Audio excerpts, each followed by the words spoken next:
مساءكم عسل.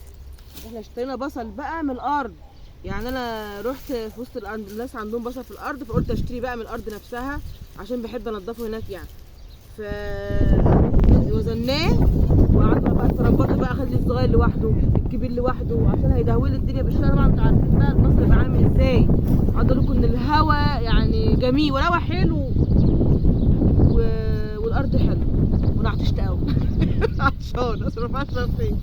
لا والله البصله جميله. بعين الصغننه بقى ديت، بعين الصغيره ديت علشان الرنجه والسردين، وبلاقي الكبيره اللي اطبخ بيها بقى زي ما انتوا عارفين. خزنتوا بصل بقى انتوا ولا لسه يا حبايبي؟ قولوا لي.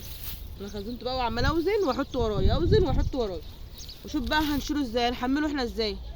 هنحمله ازاي يا سوسو؟ قولي لي. ساره عماله تقول لي مين اللي هيشيله، مين اللي هيشيله، هنعمل ايه؟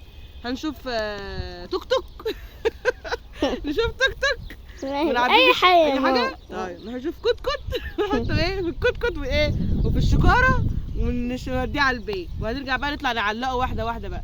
لا مش هشيل معاه، ما تخافيش. هي بتقولي مين اللي هيشيل معايا انا اللي هشيل يا ساره. بس والله العظيم حلو يعني. انا بحب كل سنه اروح اجيبه من الارض كده كل سنه. في ناس كتير بتعدي عندي على البيت وينادوا، لا ما بحبش كده عشان انضفه، بس اقعد وانضفه واربطه واخده يا دوبك اعلقه وخلاص.